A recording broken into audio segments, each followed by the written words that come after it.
What's going on, everyone? Welcome back to the channel. We're back here today with the Corvette.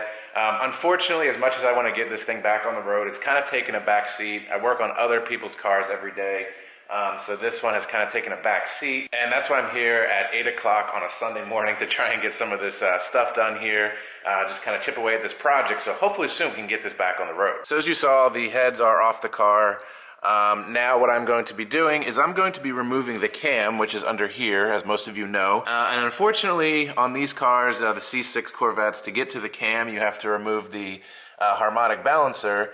And right in the way of that is the power steering rack. Just like with most of the stuff that was done to this car, I'm not sure what cam is in this. I was told what's in it, but I don't believe it, seeing as how I've ran into so many issues with parts that are not being as stated in or on this car. And the guy that's building my heads needs to know what cam is in this car to obviously set up the heads correctly with the correct spring pressures and all that. So if you watch my other videos, you know that a lot of the stuff that was said to be done in this car wasn't. And another thing is the front brakes. So I'm gonna shine light there, hopefully you can see. I was told that the front brakes were replaced right before I bought the car. As you can see there, that's the backing of the pad with a little bit left on the inner part. So even though that I've known that this car is not as it was stated, it just still kind of makes me giggle about the stuff that's not done that said was done. I'm gonna finish getting some of the stuff out of the way. I have the water pump removed, the radiator, the condenser. I have to redo the AC system on this, that's why the condenser's out. So I'm gonna go ahead and finish taking out the power steering pump, disconnecting the lines, and then we can go ahead and continue to disconnect everything associated with the power steering rack. And hopefully I can move this to the passenger side just to give myself enough room down here. A lot of people, if you're completely removing it, will remove it from here, but there's a lot of brake lines and stuff in the way that I don't want to mess with. So hopefully with all the exposed room that I have for moving a bunch of other stuff, I can slide this to the passenger side and give myself some room to work. All right, just a quick update. We have all the lines disconnected. These two go right back to the actual rack, so those don't need to be removed, but all the other lines are removed. Any wires are disconnected. The ABS module is loose, so that can wiggle free. Also, you have to drop the sway bar, so that's dropped down.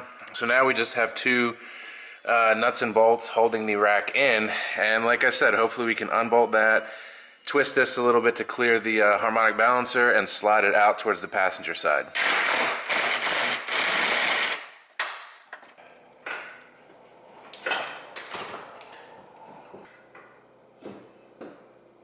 Alright, so after lots of wrestling, we were able to move the rack towards the passenger side, and now that gives us enough room to access our harmonic balancer bolt. We can move this tie rod out of the way a little bit more if we have to get our puller in there. Definitely a pain in the butt. This is the worst part about this job. Luckily, obviously I have everything opened up top. Otherwise you gotta do a lot of this from the bottom, but between up top and down below, I was able to get this and push it through. Didn't even have to loosen the cradle bolts and lower it. I was just able to kind of like twist this up around and, you know, push it out towards the other side. So here's the passenger side. Just turn the knuckle out of the way. Watch the sensor there and just kind of let this guy hang freely right there. Luckily I have enough room. Didn't think I would, or was kind of nervous I wouldn't. So that would be the hardest part of this job in my opinion. Again, not hard, just very tedious, annoying. Lots of fluid everywhere, it's super dirty and all that, so just a pain in the butt. I'm glad I was able to do this and just move it to the side and not have to take it completely out. So now we're down to kind of the fun and more easy part, pulling that harmonic balancer off, pulling the front cover off, and finally getting this cam out and seeing what is in this engine. Another thing I almost forgot to mention was you have to put cylinder 1 at top dead center to do this. So luckily with our heads off, we can see cylinder 1, and you basically just rotate the harmonic balancer until cylinder 1 is at the top of its stroke, and you'll be at top dead center. So right there, that looks to be top dead center.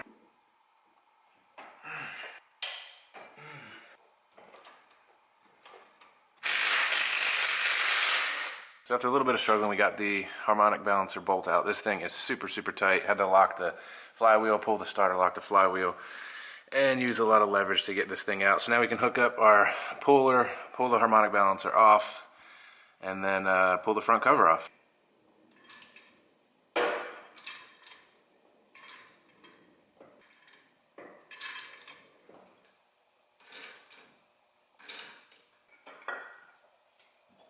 Alright, so we have the balancer off. Now we're going to remove the front cover, disconnect the sensor, all that stuff, and we'll finally be able to access the timing chain and the cam.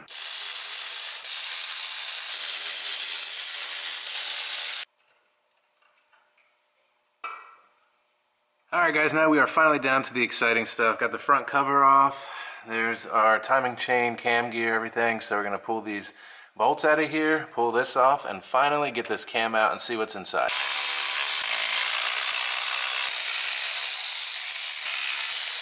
Alright guys, this is the big moment. We're going to pull off the plate here and pull the cam. I went ahead and pulled the oil pump off so I could easily get the chain off and everything. So I didn't film that, but had to drop the pan a little bit to pull the oil pump off. Now we're going to go ahead and remove this plate and get this cam out. Alright guys, moment of truth. Let's see what cam's in here.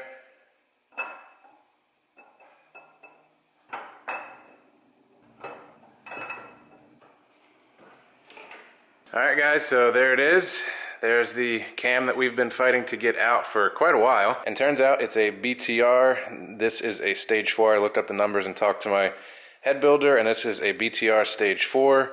So it was kind of a good thing that we pulled this out, because I was thinking possibly stage 3. And I was told that it was a K-Tech, which it is not. So again, even though that was a pain in the butt to get that out, get everything moved out of the way, I'm really glad we did, both to have the head set up properly and the spring pressure is correct and all that. But now I see that it is none of the cams that I suspected that would be in here. Again, was told that this was a K-Tech cam. It's not. And then just by watching some videos and stuff, it sounded like a BTR stage 3. And it's in fact a stage 4. Now I'm really excited. We have everything taken care of. We know everything that we need to know now to put this thing back together and hopefully have a really nice, reliable Corvette. So thanks for checking out this update video. I know it really wasn't a how-to on pulling a cam. I tried to film as much as I could. Again, it's kind of a pain in the butt, hard to see certain things. Not necessarily a hard job, just time-consuming and tedious. It's definitely something you can tackle if you have the tools needed and the space. So if you enjoyed the video, please give it a thumbs up. I'd really appreciate it. If you're not already subscribed to the channel, please consider subscribing and staying up to date on this build and a bunch of others that I have as well. This one I'm going to try and focus a little bit more on. I know my time is limited and I have a lot of stuff left to do yet on this car to get it back on the road. Thanks to everyone for checking out this video. I hope you enjoyed it. I hope everyone enjoys the rest of their day, and I'll see you next time.